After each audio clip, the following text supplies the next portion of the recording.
Jack Camille, a financial advisor here at Harrison Brook, and today I'm going to speak to you about transferring a personal pension to an international SIPP. Personal pension is any pension that's been arranged by yourself, usually known as defined contribution or money purchase.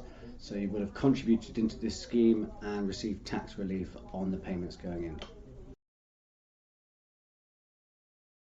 This entirely depends on the scheme itself. So older schemes pre-2010 tend to not allow flexible access, and the newer schemes do. However, as a non-UK resident, more often than not, you cannot access the schemes. Two key reasons would be for access and for ongoing management.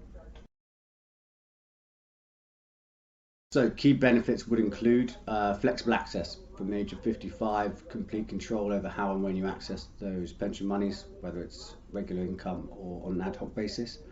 Ongoing management through a regulated advisor. You can have a strategy implemented for fund allocation, again to meet your short, medium and long-term goals.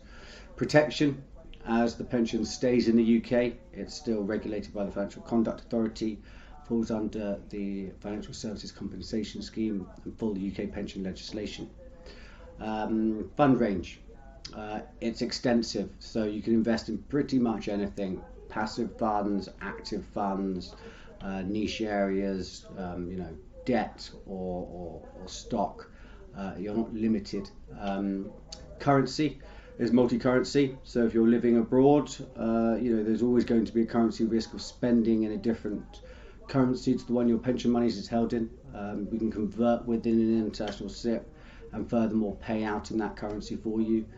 It's UK compliant, so if you did return to the UK, there's no need to change anything, and it can pay out in line with the payroll system. It's a very low cost. They start from as little as £0 setup and £180 ongoing. There's no overseas transfer charge, so if you live outside of Europe, a Curix would incur a transfer charge of 25%, and as your money's staying in the UK, this doesn't. And you can consolidate. Consolidate two or more pensions into one place, reduce costs, have a strategy implemented. Those are the key benefits. Depending on the value of your pension, lifetime allowance limit can be a disadvantage. So currently it's £1,073,000.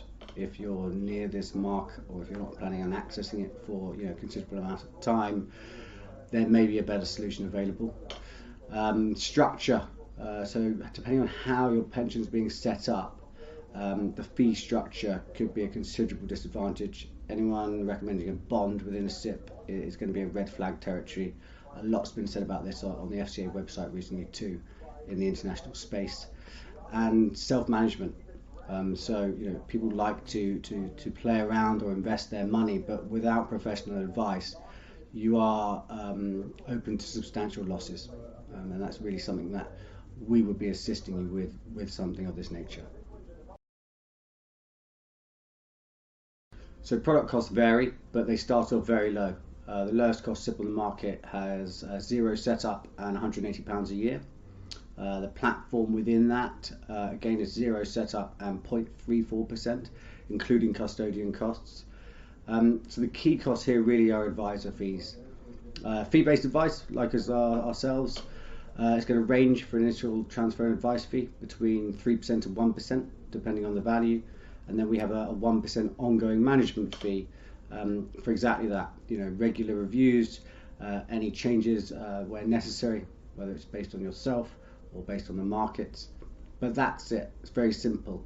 Commission-based advice, of course, is far more opaque and has a number of costs involved, whether it's the bond provider paying out the money, the funds paying out the money. So those are going to be the key things to look out for. Thanks for listening today.